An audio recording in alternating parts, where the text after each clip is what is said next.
할렐루야. 여러분 축복합니다. 서로 인사 나누도록 하겠습니다.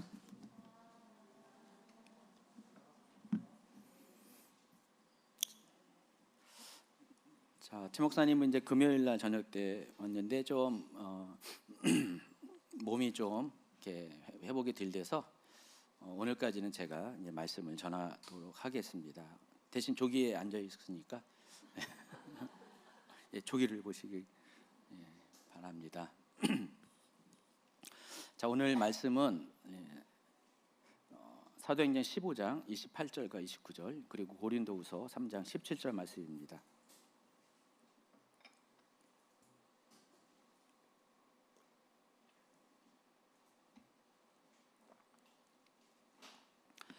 자, 오늘은 이제 성령 강림절과 관련된 세 번째 설교고 마지막 설교가 될 것 같습니다. 함께 있습니다.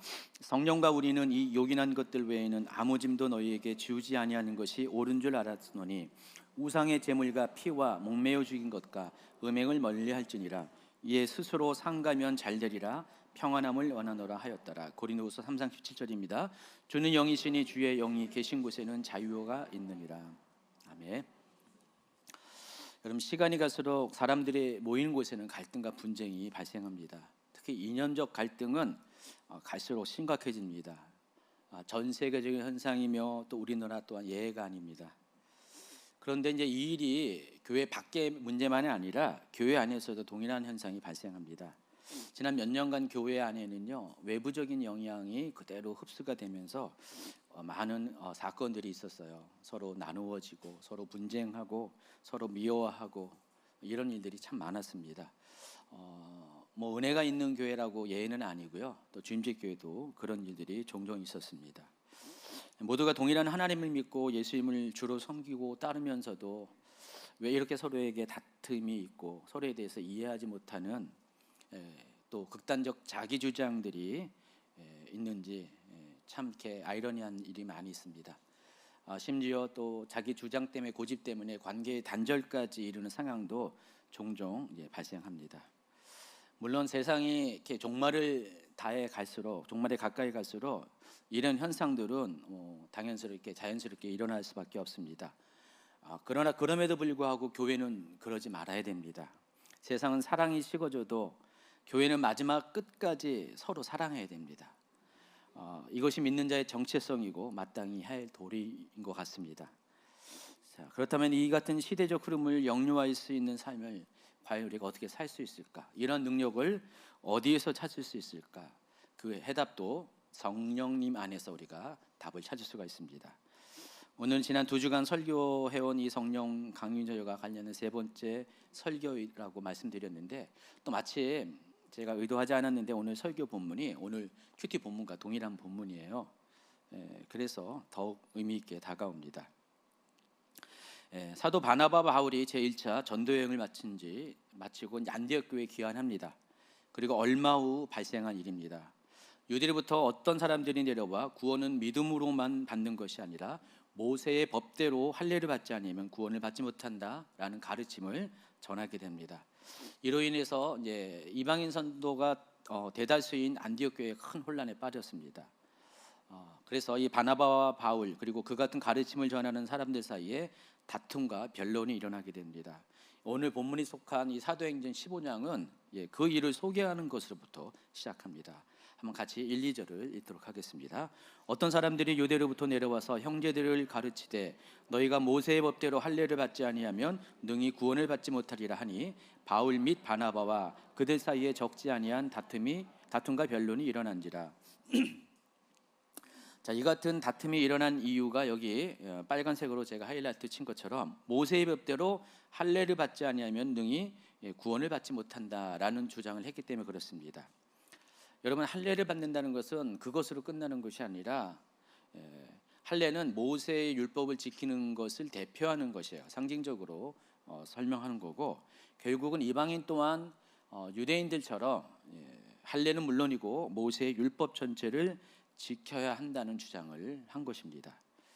여러분 이제 사실 이 율법을 지킨다는 것은 유대인들에겐 어려운 건 아니에요. 이미 그들이 오랜 세월 동안 문화와 전통으로 간습으로 자리 잡혔기 때문에 뭐 평소처럼 당연한 것처럼 하면 문제가 없습니다.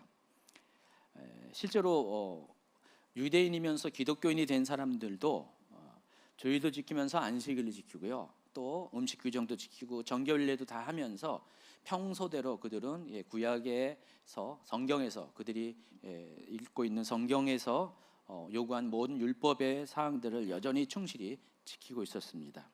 그렇지만 이방인의 경우는 달랐습니다. 그들에게 모세의 율법 그대로 지킨다는 것은 거의 불가능에 가까운 일이었습니다.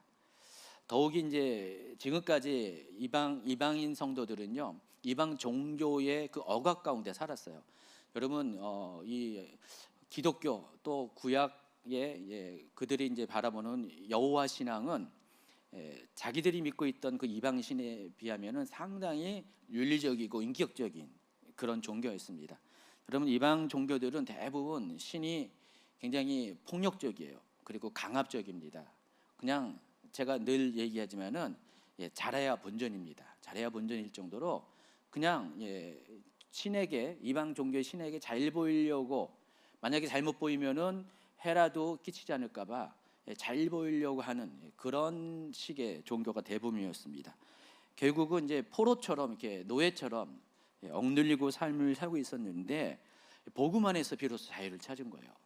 그런데 어느 날 갑자기 그렇게 잘 신앙생활을 하고 있는 그들에게 율법을 지켜야만 구원을 받는다. 너희들도 유대인처럼 똑같이 할례도 하고 호수도 지키고 정결례도 하고 모든 율법을 지켜야만 구원을 받는다라는 말은 그들로 하여금 또다시 속박 아래 끌어들이는 그런 주장이 되었던 것입니다. 따라서 이 같은 이방인 성도들의 상황과 형편과 마음을 잘 알고 있는 그 이방인 교회 지도자인 이 바나바와 바울에게는 그들의 주장을 용납할 수가 없었습니다. 그들의 주장을 그대로 방치했다가는 이제 겨우 복음이 뿌리내리고 부흥을 맛보고 있는 이방인 교회에 찬물을 끼얹는 그런 행동이 되기 때문에 바나바와 바울은 그 같은 가르침을 전하는 사람들과 필사적으로 갈등 가운데서도 다툼을 가질 수밖에 없었던 것입니다. 그리고 이 문제에 대한 근본적인 해결을 위해서 예루살렘 교회의 사도들의 입장을 듣기 위해 안디옥 교회의 대표적인 리더십인 이 바울과 바나바 그리고 중요한 리더들 모두가 예루살렘으로 갑니다. 이때가 AD 49년이었고요. 자, 이때는 바나바와 바울이 제1차 전도 여행을 갔다가 돌아온 바로 다음에 일어난 사건입니다. 자, 2절 후반부부터 3절까지 한 번 또 있습니다. 형제들이 이 문제에 대하여 바울과 바나바와 및 그 중에 몇 사람을 예루살렘에 있는 사도와 장로들에게 보내기로 작정하니라. 여기까지만 읽겠습니다. 여러분 초대교회 역사를 보면은 초대교회가 대략적으로 이제 기독교가 공인되기 전까지를 초대교회라고 이제 부릅니다. 4세기 초반까지가 초대교회라고 크게 부르는데 그 중에서도 1세기 교회가 초대교회 중에 초대교회죠. 근데 이 1세기 교회를 흔드는 두 개의 이단적 가르침이 있었습니다. 그 중에 하나가 율법주의고 다른 하나가 영지주의입니다. 아마 여러분 자주 들었을 것 같습니다. 율법주의는 기독교 초기에 등장했어요. 1세기 중반까지 영향을 끼쳤습니다. 이때는 이제 예루살렘 교회가 초대교회의 리더십을 가지고 있는 그때였습니다. 또 영지주의는 율법주의가 이렇게 어느 정도 이렇게 활동을 한 다음에 그 뒤에 발생한 것인데 물론 발생 자체는 1세기 중엽부부터 영지주의가 이제 발생했고 그 후에 2세기 3세기까지 영지주의 영향이 초대교회에 많이 미쳤습니다. 어쨌든 영지주의는 초대교회 리더십이 예루살렘 교회에서 이방인 교회로 바뀌는 그 무렵에 생긴 이단적인 사상입니다. 그래서 율법주의는 유대교회의 영향을 받은 것이고 영지주의는 헬레니즘의 영향을 받았습니다. 헬레니즘의 세계관이 반영된 것이 영지주의입니다. 자, 오늘 본문 가운데 문제지된 것은 이 중에서 뭘까요? 율법주의죠. 율법주의가 오늘 본문의 그 소재가 되는 것입니다. 자, 오늘날 신앙인들 중에 적지 않은 사람들이 오해하고 있는 내용 중에 하나가 기독교는 율법을 반대하고 율법은 성도들의 신앙생활에 더 이상 필요 없다라고 생각하는 것입니다. 여러분도 그렇게 아시고 계시는 분이 좀 있을 것 같아요. 왜냐하면 예수님도 그렇고 바울의 경우는 강력하게 율법에 대한 반대 입장을 가지고 있다고 알고 있기 때문에 그렇습니다. 그런데 사실일까요? 그렇지 않습니다. 팩트가 아니에요. 예수님과 사도 바울 모두 율법을 반대하지 않았습니다. 다만 복음과 율법의 역할에 대한 차이를 구분하고 또 그 둘의 조화를 이루고 하고자 했습니다. 먼저 예수님의 경우는 이렇습니다. 예수님은 자신을 율법 폐기론자라고 주장하는 사람의 오해를 받았어요. 그런 유대인들에게 다음과 같은 선언을 합니다. 마태복음 5장 17, 18절 읽습니다. 내가 율법이나 선지자를 폐하러 온 줄로 생각하지 말라. 폐하러 온 것이 아니요 완전하게 하려 함이라. 진실로 너희에게 이르노니 천지가 없어지기 전에는 율법의 1.1획도 결코 없어지지 아니하고 다 이르리라. 자, 그와 같은 주장, 예수님을 통해서 율법을 폐기한다고 생각하는 사람들에게 내가 율법을 폐하러 온 것이 아니라 완전하게 하려 왔다. 천지가 없어지기 전에는 율법의 1.1획도 결코 없어지지 아니하고 다 이룰 것이다. 오히려 더 강력한 율법 수호자로 발언을 하십니다. 자, 그런데 예수님이 이 말씀을 통해서 원하시는 것이 뭐냐? 율법을 주신 하나님의 뜻과 목적을 이루는 것이 율법을 완전케 하는 것이다라고 말씀을 하고 계십니다. 자, 이 같은 예수님의 의도가 더 자세히 나타나는 것이 마태복음 22장인데 여러분 잘 알고 있는 내용입니다. 한번 같이 읽습니다. 예수께서 사두개인들로 대답할 수 없게 하셨다함을 바리새인들이 듣고 모였는데 그 중에 한 율법사가 예수를 시험하여 묻되 선생님 율법 중에서 어느 계명이 크니까? 예수께서 이르시되 내 마음을 다하고 목숨을 다하고 뜻을 다하여 주 너의 하나님을 사랑을 하셨으니 이것이 크고 첫째 되는 계명이요 둘째도 그와 같으니 내 이웃을 내 자신같이 사랑하라 하셨으니 이 두 계명이 온 율법과 선지자의 강령이니라 그랬습니다. 예수님이 말씀하신 의도는 모든 율법은 그것을 주신 하나님의 목적인 사랑을 이룰 때 비로소 완전하게 된다라는 것입니다. 여러분 613가지의 모세 율법이 있는데 그 모세 율법을 함축한 것이 십계명입니다. 십계명은 앞에 4가지는 하나님과 관련된 계명, 뒤에 6가지는 인간과 관련된 계명인데 그 4가지의 계명을 함축하면은 하나님을 사랑하랍니다.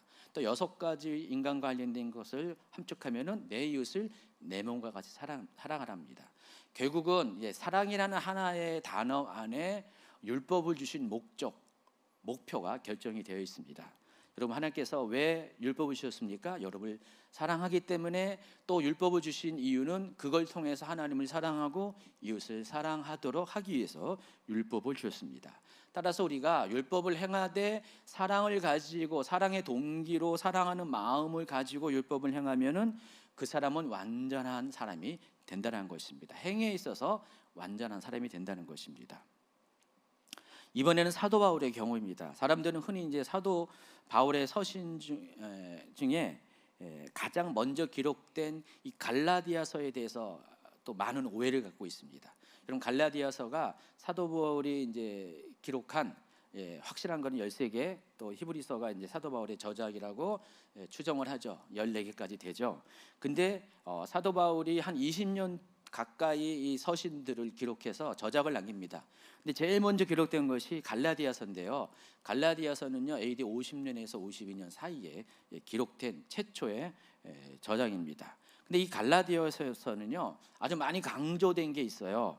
율법과 복음의 관계를 많이 강조하면서 율법은 배격하고 오직 복음만 강조한다라는 생각을 할 수가 있습니다. 이것 또한 오해라는 것입니다.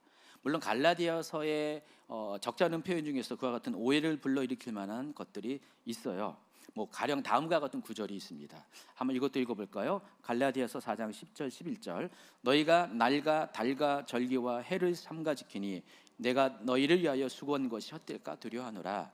그러니까 유대인들이 지키는 그 절기들이 그러니까 율법이죠. 율법 안에 절기가 언급이 됐는데 이것을 지키는 것이 지금까지 사도 바울이 갈라디아 교회 성도들에게 복음을 전하는 그것에 대해 복음을 전한 것이 헛되게 되는 행동이다라고 사도 바울이 이렇게 말하는 거예요. 또 갈라디아서 5장 1, 2절 읽어볼까요? 그리스도께서 우리를 자유롭게 하려고 자유를 주셨으니 그러므로 굳건하게 서서 다시는 종의 멍에를 매지 말라. 보라 나 바울은 갈라디아서 5장 1절 2절이에요. 자막을 틀렸어요. 자막이 다시요. 그리스도께서 우리를 자유롭게 하려고 자유를 주셨으니 그러므로 굳건하게 서서 다시는 종의 멍에를 매지 말라. 보라 나 바울은 너희에게 말하노니 너희가 만일 할례를 받으면 그리스도께서 너희에게 아무 유익이 없으리라.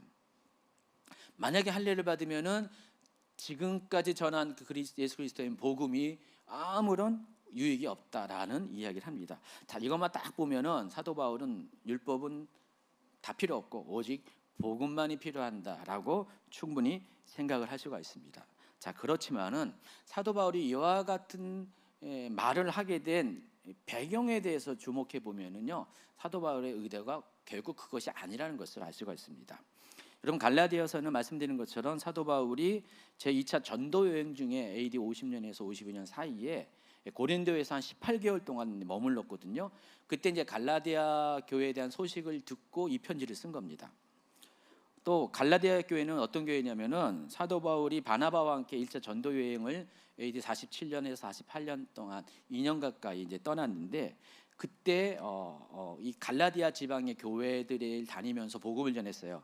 지난 수요일 날 이제 그 교회들을 소개했는데, 비시디아 안디옥, 또 이고니온, 루스드라, 더베, 이와 같은 4개의 교회들이 갈라디아 교회예요. 그러니까 지금 갈라디아서는 한 교회에게 보낸 게 아니라 그 지방에 있는 교회들, 이 4개의 교회들과 같은 여러 교회들에게 보낸 편지라는 것입니다. 자, 그 교회들은요, 이렇게 생겨난 지가 오래 안 됐어요. 기껏해야 몇 년밖에 안 됐다는 것입니다. 짧게는 2년이고요, 길게는 5년까지 볼 수가 있어요. 그러니까 그 교회 성도들은 거의 대부분은 이방인이었고 이제 겨우 믿음 생활을 하는 그런 사람이었다는 것입니다. 그 가운데는요, 경건한 유대교에 입교한 헬라인들도 일부 있었어요. 그러니까 유대교의 전통에 대해서 조금 아는 사람도 있긴 했지만은 거의 대부분이 불신자에서 이방 종교를 믿다가 복음을 듣고 교회에 나오는 그런 사람들이 대부분이었다는 것입니다.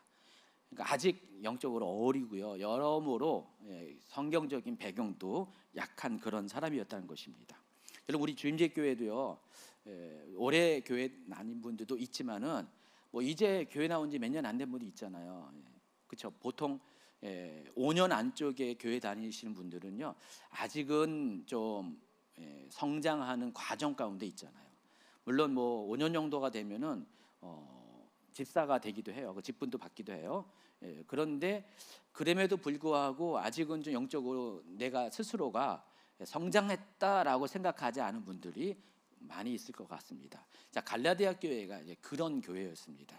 대부분 아직 믿음에 있어서 그런 큰 어떤 그 경륜이 없는 그런 성도들로 구성되어 있는 교회라는 것입니다. 자, 그런 교회에 이제 사도들이 복음을 전한 다음에 교회가 세워지고, 또 도토리 키재기식으로 그들 중에 조금 나은 사람들을 장로로 세웁니다.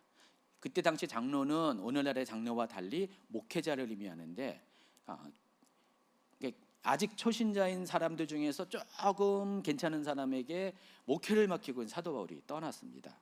그리고 사도 바울은 몇 년 동안 그 교회를 가지 못했습니다. 자, 그런 가운데 예루살렘으로부터 몇몇의 사람들이 와서 사람이 구원을 받으려면 믿음만이 아니고 율법을 지켜야 한다는 가르침을 전하게 됩니다. 자, 오늘 이제 소개하는 이 본문 사도행전 15장에 나와 있는 수리아에 있는 안디옥 교회와 동일한 상황이라는 것입니다. 안디옥 교회와 비슷한 시기에 이런 일이 갈라디아 교회에서도 발생하게 된 겁니다. 그래서 갈라디아 교회도 수리아에 있는 안디옥 교회와 마찬가지로 큰 혼란에 빠지게 됩니다. 지금까지 그들은 사도 바울의 전도를 통해서 사람은 믿음으로 구원을 받는다고 알고 있고 믿고 있었는데, 이제 와서 율법도 지켜야지 구원을 받는다는 이야기 들으니까 너무나 막막한 거예요. 현실적으로 그들이 율법을 지킨다는 것은 거의 불가능에 가깝기 때문에 그렇습니다.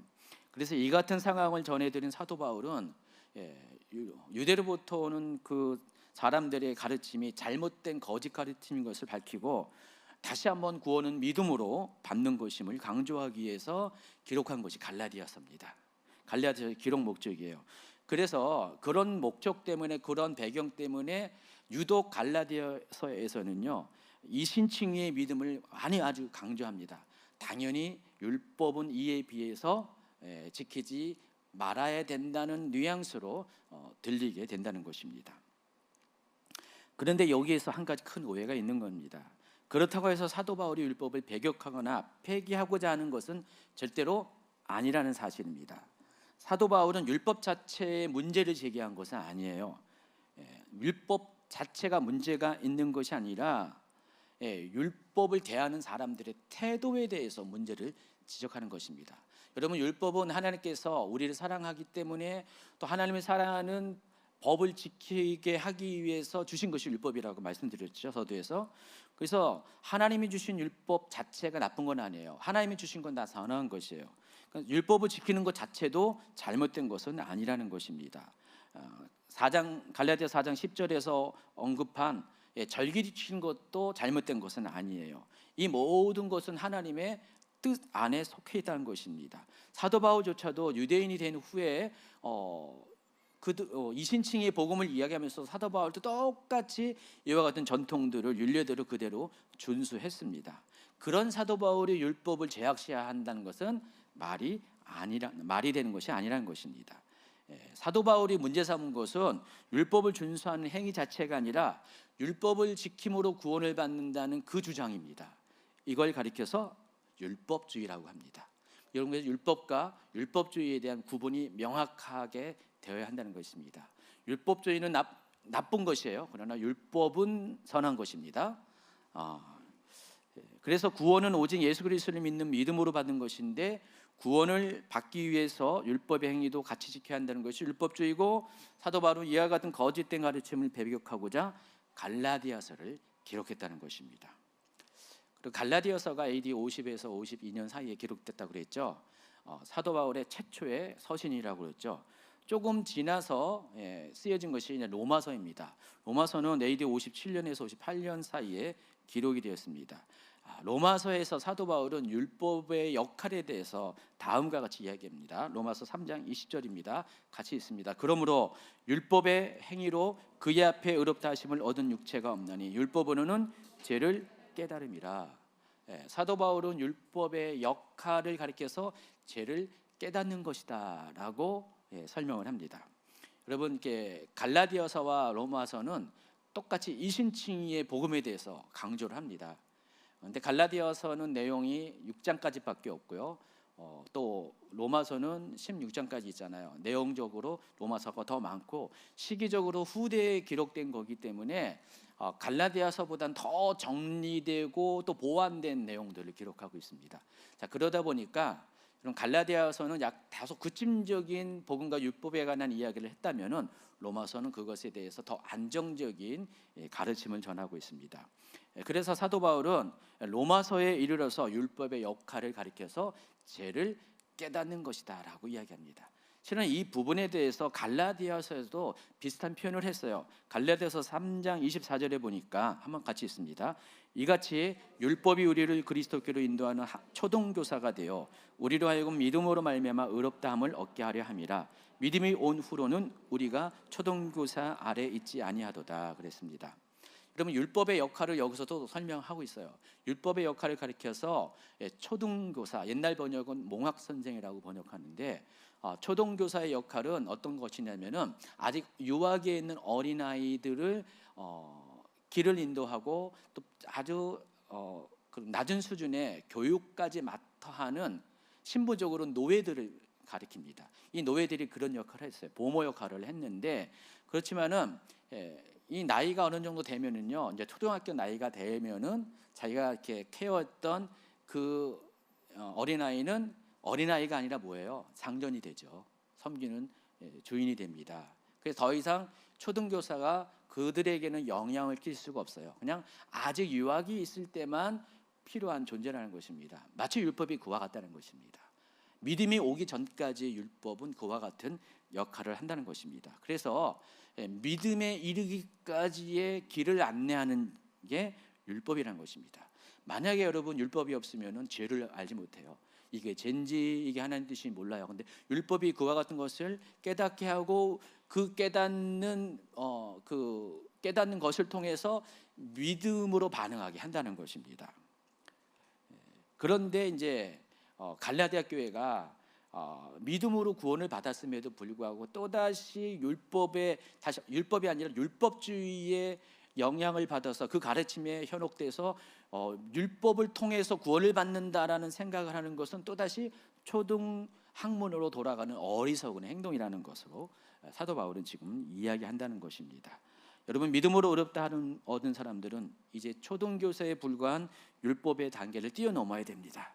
모든 것이 율법적인 기준을 가지고 율법주의적인 속박 아래서 생각하는 것이 아니라 더욱 성숙한 단계로 나아가야 한다는 것입니다. 사도 바울은 이러한 배경 가운데 갈라디아 교회의 성도들의 상황에 특화된 이야기를 지금 갈라디아에서 기록한 겁니다. 그러다 보니까 마치 율법은 없고 복음만 강조하는 것처럼 보이는 오해가 생기게 된 겁니다. 이해하시겠어요? 목사님은 참 이렇게 맨날 이런 얘기만 하냐. 이것도 오해하지 마세요. 제가 뭐 지식 자랑하는 게 아니라 여러분을 사랑해서 하는 겁니다. 하도 많은 분들이 그냥 성경 한 구절 때문에 오해를 해가지고 이상한 데로 빠진 들이 요즘 너무 많아가지고요. 제가 성경을 바라보는 법을 가르쳐 주는 겁니다. 성경은 이렇게 기록한 저자의 의도를 명확하게 알아야 돼요. 하나님이 이 말씀을 왜 우리에게 주신가를 알고 나서 그 구절을 이해해야지. 만약 그러지 않으면은 이단들의 특징은요, 구절 하나 갖고 자기들의 이상한 주장을 합니다. 그럼 사람들은 그럴싸하거든요. 그러니까 거기 쏙 빠져버려요. 그런 것 때문에 제가 여러분들이 다소 어려워하는 분이 분명히 있어요, 그렇죠? 무슨 신학교도 아니고 왜 이런 얘기만 하냐고 하는데, 그럼에도 불구하고 저도 그런 말 하기 싫어요. 저도 편하게 아주 그냥 쉽게 설교하고 싶은데 제 사명이에요. 그러니까 여러분들 이제 오해하지 말고 잘 이렇게 듣기 바랍니다. 그런 의미에서 조금 더 상황을 구체적으로 설명해 드리겠습니다. 이런 사도 바울이 이제 제1차 전도 여행을 이제 다녀온 무렵에 예루살렘에는 아주 큰 혼란스러운 상황이 있었습니다. 그 예루살렘에 아직은 이제 유대교 종파들이 그대로 유지하고 있는 상황이었잖아요. 40년대 후반이니까 이때 이제 4개의 종파 중에 하나 열심당이 있습니다. 열심당에 속한 그 예수님의 제자 열심당에 속한 제자도 있었죠. 12 사도 중에서 뭐 가룟 유다 열심당원이었고 시므온도 열심당원이었습니다. 그런데 이 열심당에 속한 사람들이 로마 정부에 대항하는 무장투쟁을 벌이고 있었습니다. 그래서 그 중에서 몇 사람이 처형당하는 일들이 생기고 예루살렘이 이것 때문에 굉장히 시끌시끌하는 상황이었어요. 자, 그런데 이 열심당원들은요, 단지 로마 정부에만 대항하는 것을 끝나지 않고요, 로마 정부에 협력하는, 자기들이 생각하기에 로마와 이방인들과 좀 친교하는 사람들은 동일한 관점에서 바라봤어요. 그래서 그들에 대해서도 적대감을 가지게 됐습니다. 옛날식으로 말하면 그 일제시대의 친일파 같이 생각을 했다는 것입니다. 그 중에 한 무리가 바로 기독교인이었습니다. 왜냐하면 크리스찬들은 그때 당시 이미 이방인들과 접촉을 하면서 이방인들에게 복음을 전하면서 그들과 교류하고 있었잖아요. 그러니까 이방인들과 만나서 이야기하면 다 친일파, 친로마파라고 생각을 했다는 것입니다. 자, 이런 사회적 배경 때문에 기독교인들의 입지가 좀 약해지고 있었어요. 그래서 예루살렘 교회 몇몇 구성원들은 그런 열심당원을 의식해서 기독교로 개종한 이방인들도 유대교로 개종한 이방인들과 같이 동일한 요구 조건을 따라야 한다는 주장을 했습니다. 다시 말해서 유대교로 개종한 이방인들이 율법을 지키는 것과 마찬가지로 기독교로 개종한 이방인들 또한 율법을 지켜야 한다. 또 심지어 그래야 구원을 받는다라는 주장을 하게 된 겁니다. 그리고 이 같은 움직임이 조금씩 로마 제국 안에 있는 이방인 교회로 확장되었고, 그 가운데 수리아에 있는 안디옥 교회에도 그런 가르침이 전파되었고, 또 갈라디아 교회만 그랬나요? 뭐 설명이 안 돼 있지만 다른 그 당시에 그 무렵에 생겨난 교회들에게 이런 이야기들이 계속해서 확산이 되기 시작했습니다. 그런 상황 가운데 몇 사람이 이제 수리아에 있는 안디옥 교회로 갔고, 또 갈라디아 교회로 가서 이런 이야기를 했습니다. 여러분, 갈라디아 교회 같은 경우는 사도 바울이 이제 지금 당장 갈 수 있는 상황은 아니었어요. 그러다 보니까 편지를 썼어요. 그게 갈라디아서고요. 그러다 보니까 여러분이 갈라디아서라는 선물을 받게 된 겁니다. 자, 그런데 이제 다시 이제 오늘 본문의 상황으로 돌아가면은 수리아의 안디옥 교회 같은 경우는 편지를 쓸 필요가 없어요. 왜냐하면 그 현장에 사도 바울과 바나바가 그냥 그대로 있었기 때문에 그렇습니다. 그 와중에 이제 동일한 갈라디아 교회에 있는 문제 똑같이 그 예루살렘으로부터 이 몇몇의 율법주의자들이 와서 동일한 그런 가르침을 전하고 있었습니다. 그래서 그 현장을 알게 되니까 바울과 바나바가 그들의 주장에 대적하면서 심한 논쟁과 다툼이 생기게 된 겁니다. 그래서 안디옥 교회 그 핵심 리더들은 더 이상 이 일을 방관할 수가 없었습니다. 그래서 이 유대주의의 뿌리가 되는 유대주의가 예루살렘부터 왔으니까 예루살렘 교회에 직접 방문을 합니다. 핵심 리더들이 다 간 거예요. 바울과 바나바를 비롯한 핵심 리더들이 다 몰려가서 거기에 있는 사도들과 함께 공식적으로 이 문제를 의제를 삼아서 이 문제를 어떻게 처리할까를 회의를 합니다. 그게 AD 49년에 이 회의가 일어났고요. 이것을 가리켜서 예루살렘 공의회라고 부릅니다. 그리고 이 내용이 기록된 것이 오늘 사도행전 15장이고 여러분이 이제 지금 큐티하는 본문의 내용입니다. 자, 사도행전 15장으로 이제 본격적으로 이제 이야기를 나누겠습니다. 이 예루살렘 공회에는 세 종류의 아주 중요한 사람들이 등장합니다. 첫 번째는 바리새파 중에 어떤 믿는 자 5절에 나와 있고요.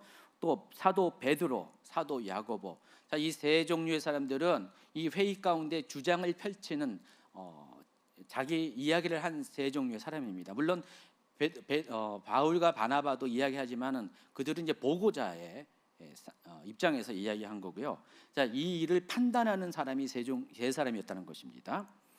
자, 그래서 안디옥 교회 대표들은 이 보고를 들은 다음에 안디옥 교회 대표들의 보고를 들은 다음에 이 예루살렘 교회의 이 회의에 참여한 사람들은 이 세 종류의 사람들은 각각의 자기들의 상황에 따라서 입장에 따라서 반응을 합니다. 첫 번째가 이 바리새파 출신의 믿는 자입니다. 5절에는 한번 읽어볼까요? 바리새파 중에 어떤 믿는 사람들이 일어나 말하되 이방인에게 할례를 행하고 모세의 물법을 지키라 명하는 것이 마땅하다. 바리새파 중에 어떤 믿는 사람들은 다른 말로 하면은 바리새파의 배경을 가진 사람들, 바리새파였다가 크리스천이 된 사람들, 그들이 이런 말을 했다는 것입니다. 자, 앞서 수리아의 안디옥 교회 또 갈라디아 교회에 이렇게 율법주의를 전한 이 사람들의 의견이 어떻게 해요? 전적인 찬성을 보이고 있습니다. 편말이 있으면은 찬성이요 이렇게 딱 올렸다는 것입니다.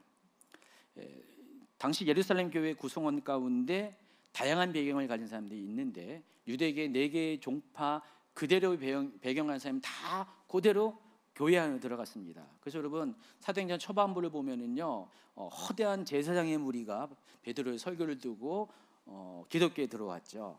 또 쭉 가면은 바리새파 사람들도 많이 들어왔습니다. 물론 예수님이 계실 때도 그들 중에 일부는 이미 복음 안으로 들어왔는데 사도행전 시대엔 더 많은 사람들이 복음 안에 들어왔습니다. 그러니까 4개의 종파 모두가 다 있었어요.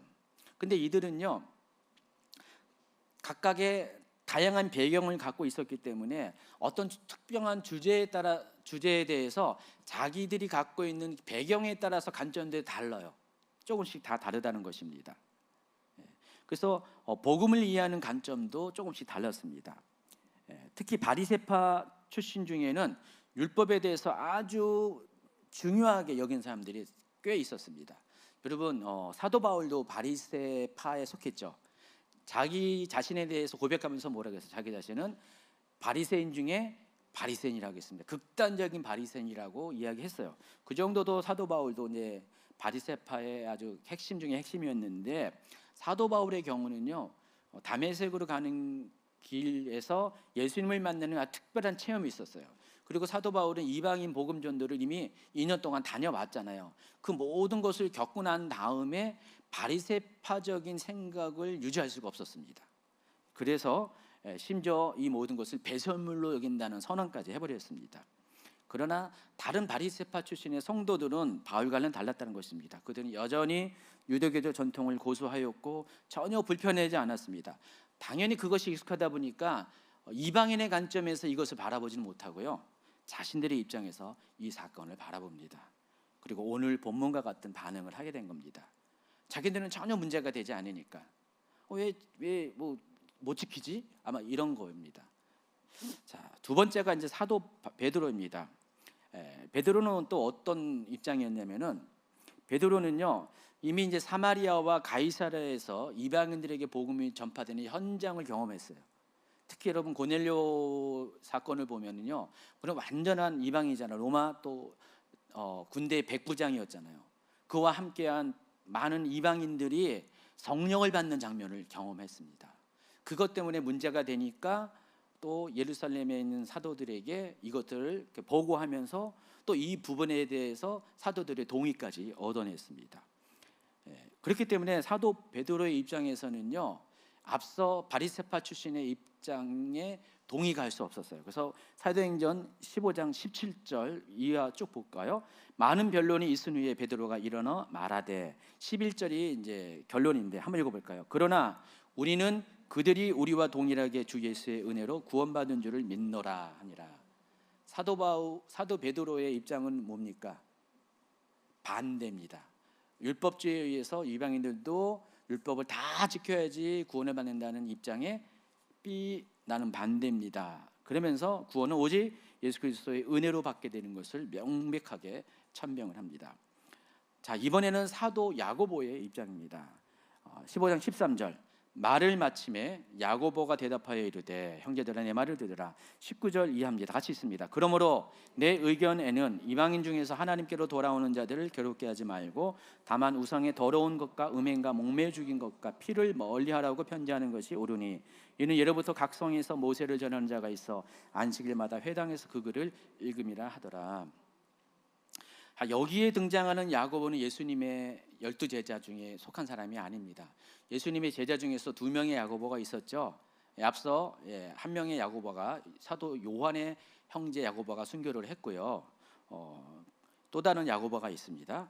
근데 이 야고보는 어떤 야고보냐면은 예수님의 형제입니다. 예수님의 형제 중에 야고보가 있습니다. 그리고 이 야고보는 야고보서를 기록한 그 야고보입니다. 그리고 여러분이 잘 모르겠지만 이 야고보는요, 바울과 같이 바리새파적인 배경을 가진 사람이었어요. 야고보도 랍비였어요. 예수님의 동생 야고보도 랍비였습니다. 그런데 당시 예루살렘 교회는 여러분의 생각과 달리 이 사도 베드로가 최고의 리더십을 갖고 있지 않았어요. 우리는 오해를 해요. 사도 베드로가 교회의 리더십을 갖고 있다고 생각하는데, 제자들의 리더십을 갖고 있는 건 사실이었지만은 초대교회 예루살렘 교회 리더십은 사도 야고보에게 있었습니다. 야고보가 초대교회를 지키는 사람이었어요. 여러분 이제 갈라디아서 후반부에 보면은 사도 바울이 베드로에 대해서, 거긴 게바라고 나와 있죠. 베드로에 대해서 막 이렇게 뭐라고 하는 장면이 나오죠. 베드로가 갈라디아에서 이방인과 같이 식사를 하고 있었는데 야고보가 보낸 사람들이 온다는 얘기를 듣고 야고보를 두려워해가지고 도망갔다. 그 얘기 생각나시죠? 야고보가 그렇게 파워가 있었어요. 베드로도 두려워할 정도로.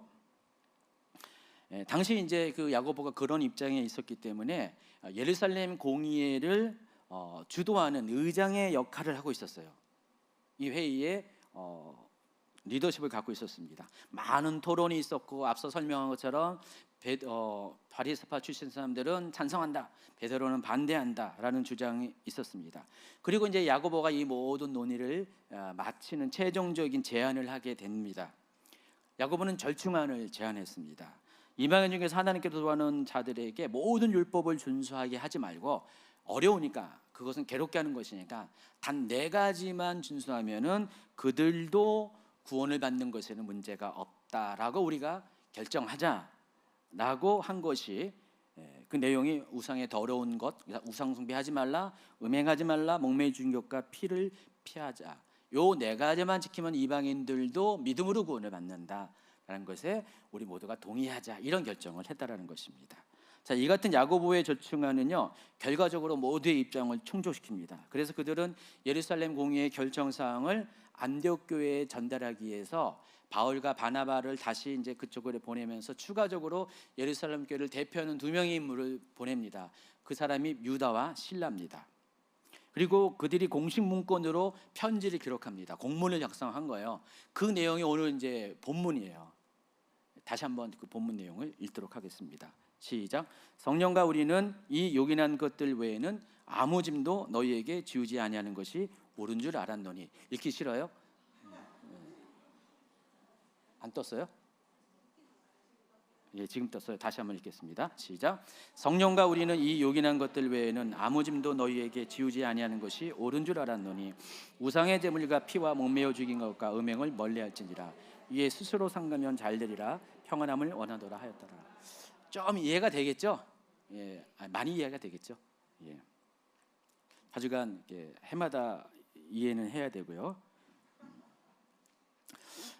저는 그 중에서 28절을 주목하고 싶습니다. 여러분 어떻게 이 부분을 캐치했는지 몰라도 28절이 굉장히 중요한 것 같아요. 여러분 예루살렘 교회는 모든 사람을 만족하는 결론을 도출했습니다. 그것은 야고보의 절충안 때문이었습니다. 그러나 그것만은 아니었다는 것입니다. 이와 같은 하나가 되게 하는 그 배경에는 야고보의 지혜도 있었지만은 이 일을 가능케 한 성령의 일하심이 있었다는 것입니다. 자, 지난 2주간 동안 제가 성령의 두 가지 사역에 대해서 소개를 했습니다. 첫 번째는 이제 위로부터 능력을 부으시는 성령의 나타나심에 대해 소개했고요. 성령께서는 위로부터 능력을 부어 주시고요. 또 그 능력을 부어줄 때 권능이 임하죠. 그리고 권능을 받은 사람들이 복음을 전하는 사역을 감당하게 됩니다. 이것이 성령께서 하시는 첫 번째 사역이에요. 두 번째 사역가 지난주 설교예요. 믿는 자들 안에 거하셔서 하나님과의 친밀한 교제를 이끄시는 사역을 하시는 분이 성령님이십니다. 이와 더불어서 성령이 하시는 또 사역 중에 하나가 성령의 감동을 받은 사람들을 통해서 하나님의 역사를 주도해 가시는 사역입니다. 여러분 사도행전은 사도들의 행적을 기록한 그런 책이지만은 더불어서 성령의 역사를, 성령이 주도해가는 역사를 기록한 것이 사도행전입니다. 그래서 성령행전이라는 별명도 갖고 있습니다. 그리고 또 성령이 하시는 일 중에 하나가 성도들로 하여금 자유케 하는 일을 하십니다. 사람들은 복음과 율법 사이에서 갈등하고 고민을 합니다. 그렇지만 성령께서는 그들에게 자유를 주십니다. 여러분도 실은 이런 고민들을 하고 있어요. 이 초대교회 성도들만 이런 게 아니라 여러분 실제적으로 율법을 지킨 것 때문에 고민하지 않습니다. 그런데 정말 복음 안에서 어떤 사건을 두고 복음 안에서 은혜롭게 이것을 생각해야 되냐?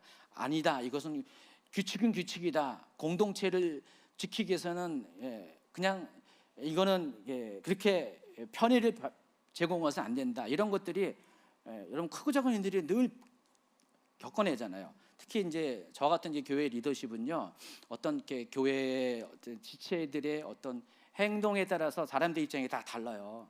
어떤 사람들은 바리새파적인 주장을 하는 사람이 있어요. 목사님 그렇게 놔두면 안 돼요. 질서를 잡아야죠 하면서 막. 그 어떤 사람은 목사님 그래도 은혜로 해주시면 어때요? 뭐 그런 분 있잖아요. 동일한 상황에 이게요 지금. 이해하시겠어요? 저도 이것 때문에 아주 중간에 낄 때가 상당히 많이 있습니다. 근데 여러분 제가 어떻게 이 부분에 대해서 반응하는지 여러분 다 알고 있어요. 증인이죠. 심지어 최 목사님하고 저하고도 약간의 좀 파가 달라요. 파가 달라가지고요. 최 목사님하고 저하고도 어떤 미묘한 점에서 차이가 나고 있습니다. 나중에 이제 결과적으로는 하나가 되지만은 일의 시작에 바라보는 관점이 조금씩 우리도 달라요. 그러니까 성도들이 다 달라요. 그러니까 이 예루살렘 공의의 이 상황은 일반적이고 보편적인 일상적인 상황이라는 사실을 여러분이 이해하시기 바랍니다. 자, 이와 같은 갈등들이 실제로 많이 있다는 것입니다. 자, 그런데 이런 상황 가운데 성령께서는 모든 사람들이 이런 고민을 하지 않도록 자유케 하시는 그 역할을 하신다는 것입니다. 자, 어떻게 했는지가 중요한 거잖아요. 여러분 초대교회가 성령의 인도하심을 묻고 성령의 음성을 따를 때 실은 그들의 갈등이 하나가 넘어서 하나가 될 수 있는 역사가 일어났다는 것입니다. 많은 오늘날 교회들은 이와 같은 일들을 많이 반복하잖아요. 각자 자기의 주장을 옳다고 이야기하고 포기하지 않습니다. 특별히 이제 정체성과 관련된 어떤 이념과 관련된 예민한 주제에 대해서는요, 일전을 불사하는 투사와 같은 분들이 상당히 많이 있습니다. 제가 아까 서두에 이야기한 것처럼 시대가 이러다 보니까 교회 안에도 이런 분들이 참 많이 있는데, 그럼에도 불구하고 교회는 끝까지 사랑하고 그 사랑을 포기하지 말아야 된다고 말씀드렸습니다. 세상이 아무리 악해지고 사랑에 식어진다 할지라도 마지막 때의 교회는 더욱더 성령님의 음성을 듣고 성령님의 인도하심을 따라가야 됩니다. 여러분, 사도 요한은 계시록을 기록하면서 7교회에 주는 메시지마다 동일한 메시지를 반복했는데, 첫 번째는 귀 있는 자는 성령이 교회들에게 하시는 말씀을 들어라, 또 이기는 자가 되라 했습니다. 여러분, 우리가 그 모든 상황들, 갈등의 상황들에 어떻게 대처해야 되나서 실은 실패하는 자가 될 수 있고 이기는 자가 될 수가 있습니다. 그것 때문에 계속 분쟁하면 실패하는 공동체가 될 수 있고, 또 그 분쟁 가운데 하나가 되면 이기는 교회가 될 수가 있다는 것입니다. 근데 그 모든 것의 그 핵심, 이길 수 있는 방법이 뭐냐? 성령께서 교회들에게 하는 말씀을 들어야 한다는 것입니다. 이 악한 세상의 조류와 사탄의 괴계에 대응해서 승리할 수 있는 교회가 되기 위해서는 성령의 음성을 듣고 그것을 따라야 한다는 것입니다. 예루살렘 교회가 율법주의에 관련된 치열한 논쟁 가운데 그것을 극복할 수 있었던 것은 성령의 음성을 듣고 인도하심을 따랐기 때문에 그렇습니다. 오늘날 교회 또한 그와 같아야 된다는 것입니다. 아마 제가 그 예루살렘 교회의 현장에 있었으면은, 여러분이 그 현장에 있었으면은 아마도 이런 장면을 목격할 수가 있을 거예요. 사도행전 15장에는 다 일일이 이야기하지 않았지만은 이 다양한 이야기를 많이 들었잖아요. 여기는 이제 바리새파 속한 사람과 베드로만 의견 제시한 게 아니라 많은 변론이 일어났다고 그랬어요. 많은 논쟁이 있었다고 했습니다. 아마도 몇 시간 동안 이런 토론들이 있었을 가능성이 많습니다. 그때 이 모든 것을 다 들은 이 공의의 의장인 이 사도 야고보가 절충안을 제시함과 동시에 아마 이런 제안을 했을 가능성이 있어요. 여러분, 우리 함께 기도합시다. 여러분 다 성령의 음성을 듣는 분 아닙니까? 성령을 체험한 분 아닙니까? 자, 우리 성령님께 물읍시다. 성령께서 뭐라고 말씀하신지 한번 성령의 음성을 듣고 그분의 인도하심을 따라갑시다 라는 제안을 했을 가능성이 있을까요, 없을까요? 성경이 기록된 건 아니지만 그럴 가능성이 있을 수가 있어요. 그리고 그들은 이미 성령을 경험한 사람이었어요. 앞서 위로부터 부으시는 성령의 나타나심을 경험했고, 성령의 내주하심을 통해서 성령의 음성을 듣는 친밀함을 경험한 사람이었어요. 이미 두 번의 설교에서 제가 설명했잖아요. 만약에 그런 사람들이라면 이 사도 야고보의 제안에 순종했을 것 같아요. 그래서 아마 그들은 기도했을 것 같아요. 자기 생각을 다 내려놓고요, 자기의 고집을 다 내려놓고 자기 입장에서 다 옳은 거예요. 각자의 경험도 있고 입장이 다 있기 때문에 그건 옳은 거예요. 그럼에도 불구하고 성령님의 음성을 들어서 하나님의 인도하심을 따르기로 기꺼이 순복을 했다는 것입니다. 그래서 야고보의 제안을 그들은 받아들일 수가 있었다는 것입니다. 여러분, 야고보의 제안은 바리새파 입장에 봐서 제가 바리새파라면은 그거는 말도 안 되는 거예요. 그거는 그 정도의 약한 것 같고 안 되는 거죠. 적어도 그러면은 딴 건 양보 못하지만은 할례라도 받아야지, 이렇게 말할 수도 있었어요. 근데 그렇지도 않고요.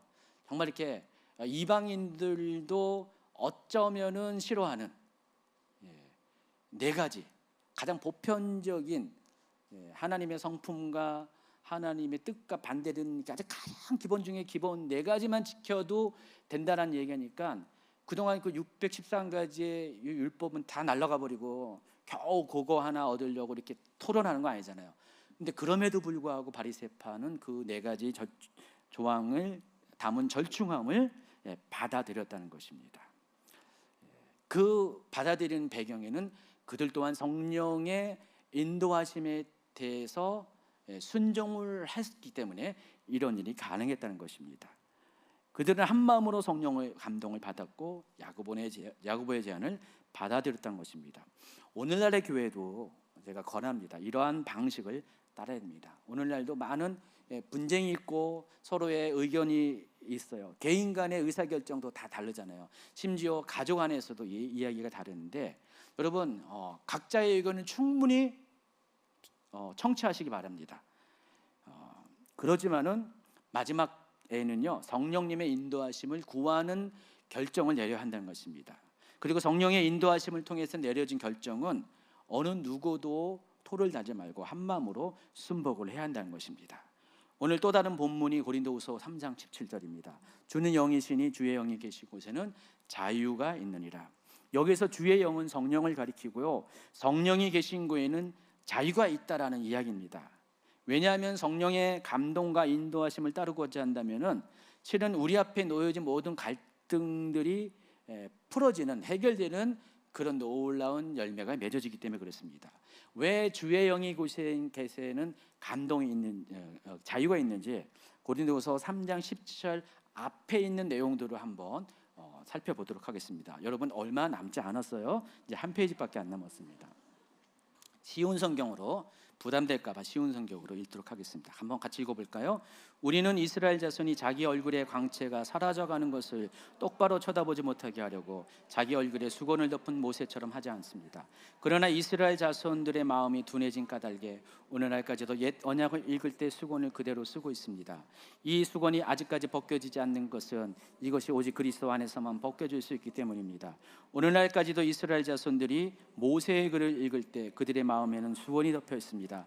그러나 누구든지 주님께 돌아올 때 그 수건은 벗겨질 것입니다. 17절 바로 앞에 있는 내용입니다. 왜 17절의 내용을 이야기했는지 그 이유가 바로 앞에 기록이 되어 있는데 이 장면 여러분 기억하시죠? 모세가 하나님의 산에 올라가서 하나님의 얼굴을 보고 왔을 때 그 하나님의 그 영광이 모세에게도 투영이 되면서 모세의 얼굴에도 빛이 납니다. 사람들이 그걸 쳐다볼 수가 없었어요. 너무나 빛이 나서. 그래서 모세가 수건을 가렸다 그랬습니다. 근데 고린도후서에서 사도 바울은요 그 정도로 해석하는 것이 아니라 그 영광의 광채가 사라져가는 것을 간직하고자 이 수건을 썼다라는 그런 표현을 합니다. 자, 그런데 시도는 그렇게 시작했는데 처음 의도와 달리 이 수건은 어느 순간부터 백성들로 하여금 하나님의 영광과 광채를 보지 못하게 하는 방해물이 되어버렸습니다. 처음 의도는 그게 아닌데 그것이 그 이후 세대에 계속해서 이어져서 사도 바울이 이 이야기를 하는 이때까지만 해도 사람들의 마음에는 여전히 수건이 가려져서 하나님의 영광을 보지 못하게 한다는 거예요. 하나님의 마음과 뜻, 가령 율법과 관련돼서도 율법을 주신 하나님의 본심을 이 수건이, 가려진 수건이 보지 못하게 한다는 것입니다. 그렇지만 누구든지 그리스도 안에 있을 때 그 수건이 벗겨지게 됩니다. 그리스도를 통해서 하나님의 얼굴을 보게 된다는 것입니다. 자, 근데 그 일을 하시는 분이 바로 주님의 영이라고 얘기한 거예요. 17절이 그거예요. 바로 성령님께서 그 일을 한다는 것입니다. 예수 그리스도를 통해서 그 길이 열리지만 그 일을 주도하시는 분이 바로 주님의 영, 예수의 영, 성령님이라는 것입니다. 여러분, 성령님은 여러분의 가려진 마음에 있는 영적인 눈을 벗겨주시는 분입니다. 하나님의 영광과 하나님의 뜻을 보게 해주신 분입니다. 자, 그 결과 우리는 비로소 하나님의 뜻을 보게 된 이후에 우리는 자유해질 수 있다는 것입니다. 하나님의 뜻을 알기 전에는 여러분의 뜻이 여러분을 올가맵니다. 여러분의 고집이 사람들의 갈등의 상황 가운데서 문제를 해결하지 못하고 더 심한 결과로 이끌어갑니다. 그러나 성령님은요, 여러분의 성령의 감동을 통해서 여러분에게 감겨진 것들을 눈을 열어주면은 여러분 보지 못한 것을 보게 됩니다. 곧 하나님의 마음과 뜻과 하나님의 계획들, 특별히 사도행전 15장에 나와 있는 장면 가운데 그들은 지금까지는 가려진 채로 보지 못했지만은 성령이 의지했을 때 가려진 것이 보여주면서 이 이방인들에게 복음을 전하는 것, 이방인들에게 복음을 전할 때 방해가 되는 이 율법이 얼마나 하나님의 생각과 의도와는 다른다는 것을 깨닫게 되었다는 것입니다. 그래서 그들은 사도 야고보의 제안에 절충안에 동의를 할 수가 있었고 순복을 할 수가 있었고 그 안에 있는 모든 함께 모이는 회중들이 하나가 될 수 있었다는 것입니다. 그러므로 오늘날도 믿는 자들이 성령의 음성을 듣고 감동에 따라 살아가면은 모든 분쟁과 갈등에서 자유를 경험하게 될 겁니다. 여러분 교회 오는 게 어떤 속박이 될 수 있는 분이 있잖아요. 막 어떤 사람과 관계가 힘들면은 그 사람 때문에 교회 오기 싫어. 성도들이 이제 교회 떠나게 되는 막 이렇게 교회를 안 나오게 되는 그 이유에 거의 10분의 8, 9는요 관계 문제라는 거 아세요, 여러분? 몰랐죠? 관계 때문에 안 나와요. 저요 목사님은 괜찮은데요. 예배는 좋은데 누구 때문에 그 인간 꼴 보기 싫어서 못 나와요. 나가면 얼굴을 보면 울컥해요. 막 여기서 막 올라와요. 용서가 안 돼요. 막 그런 분들이 많이 있어요. 여러분 마음이 온유해서 안 그러는데 실은 그런 분들이 있어요. 특히 이제 마음에 상처가 많은 분들은 자기 상처와 연관된 것이 자극이 되면 딴 거 몰라도 그거는 감당이 안 되고, 그러니까 노력을 해요. 애써도 안 돼요. 실은 그것이 속박이잖아요. 속박, 포로잖아요. 포로됨인데 어쨌든 나는 이거는 양보할 수 없어. 이거를 잃어버리면 내 자신을 잃어버린 거기 때문에 내 정체성을 잃어버리기 때문에 안 돼라고 고집하고 있어요. 그런데 그런 상황일지라도 성령의 음성을 들으면 어느 순간 수건이 벗겨지면서 하나님의 마음과 뜻을 알게 되면서 이 일을 허락하신 하나님의 의도를 깨닫게 된다는 것입니다. 하나님이 나 힘들게 하자고 그 사람 보낸 게 아니라 나를 더 잘되게 해서 나를 더 온전케 하려고 성장하기 위해서 나를 연단시키는 도구로서 그 사람을 보내고 어떻게 보면 그 사람은 불쌍한 사람이다라는 것을 궁일한 마음을 깨닫게 된다는 것입니다. 이것이 바로 성령 안에서의 자유를 말하는 것입니다. 사실 오늘 이제 저도 이제 본문 바리새파 배경에 가진 사람들이 야곱의 절충안을 받아들인다는 것은 전혀 생각을 못했는데 그들이 이와 같은 절충안을 받아들이는 그것은 바로 성령께서 그들과 함께 하셨고 그들에게 감동을 그 순간에 주셨기 때문이라는 것입니다. 그러므로 여러분도 이미 성령을 체험했잖아요. 성령의 능력과 성령의 내주하심을 통해서 성령의 음성도 들으신 분들이 많이 있을 것 같습니다. 그럼 여러분 듣는 것으로 끝나는 것이 아니라 이제는 순복해야 돼요. 순복하는 사람이 현복입니다. 최현복 집사님 말하는 거예요. 순복할 줄 아는 사람이 현명한 사람이라는 뜻입니다. 그래서 여러분 여러분 늘 언제나 이 하나님의 음성과 관련돼서 하나님의 뜻을 순종한다고만 이렇게 거기까지만 생각했는데 이제는 하나님께서 성령을 보내주셔서 여러분의 안에 계셔서 여러분과 함께 계셔서 수시로 말씀하시는, 여러분의 질문하면 대답하시는 성령의 음성에 순종하셔야 돼요. 조그만 갈등의 상황이 생기면은 성령님 어떻게 해요? 저 인간 미운데, 꼴도 보기 싫은데, 오늘 교회 가기 싫은데 어찌해야 될까요? 그 성령께서 조명해 주세요. 바로 조명해 줄 수 있고 시간이 지나면서 조명해 줄 수가 있습니다. 지금 우리 예배실도 조도가 조절되잖아요. 처음에는 어둡다가 점점 밝아져요. 지금 밝잖아요. 다 볼 수가 있잖아요. 찬양할 때는 잘 못 보잖아요. 하나님은 똑같아요. 성령의 음성도 좀 어두워서 잘 못 보고 그냥 힘있게 할 수도 있지만 어느 순간에 환하게 비춰집니다. 여러분이 성령의 음성에 자꾸만 순종하며 앞으로 나아갈수록 하나님의 영광의 빛 가까운 데로 더 다가서게 된다는 것입니다. 그리고 자동적으로 여러분의 눈을 가리는 수건이 점점 벗겨지게 됩니다. 이미 그리스도께서 그렇게 하셨고 또 주의 영 성령께서 그 일을 여러분에게 허락하셨기 때문에 그렇습니다. 이제부터 여러분의 반응이 달라져야 돼요.